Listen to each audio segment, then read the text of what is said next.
Hey everyone, it's Monkin FTW back with another video, and this time I'm once again showing you guys a creation I've made.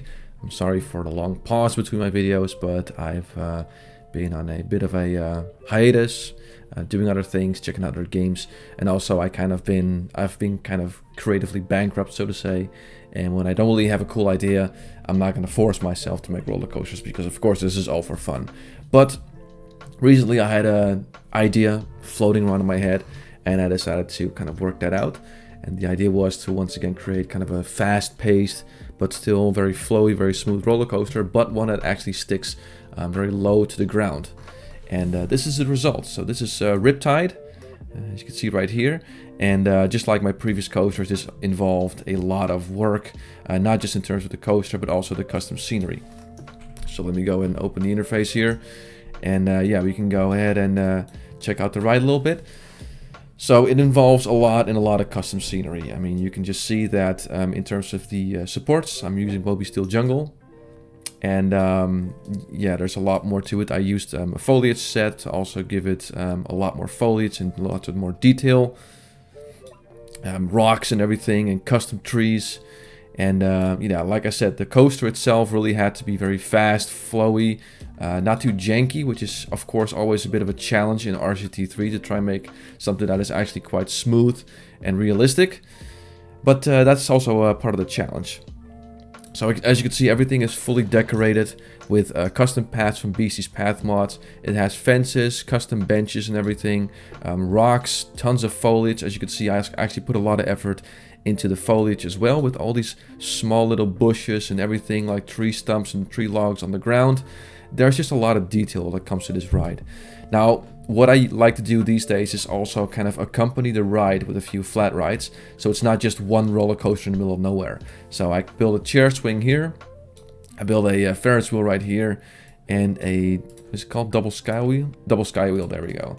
As well as just one more roller coaster here. Now this is of course pretty bare bones, but that's just to kind of, again, cover up the area a little bit. And yeah, I think it looks quite awesome. You can see the path also goes under the track a few times, which I think is really cool. And yeah, I am generally proud of how this turned out. So yeah, without further ado, let's go ahead and ride this thing, see what it's like. So I'm just gonna close this. 2:35, that's a good time. And here we go.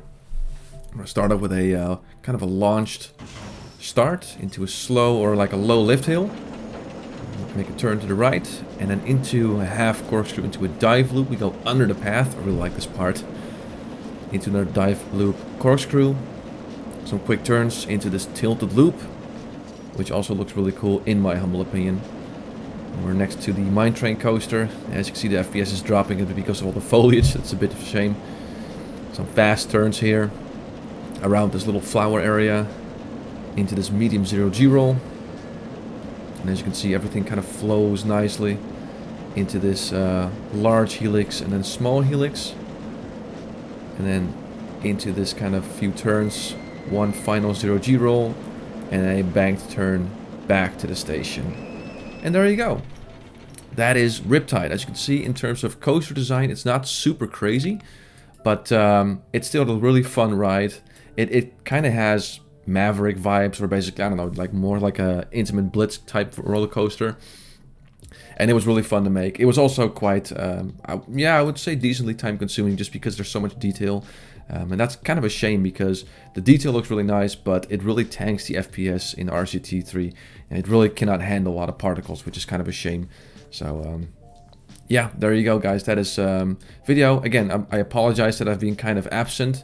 But, you know, that's the way it is with me making roller coasters. I only make them if I have a cool idea and I want to make them.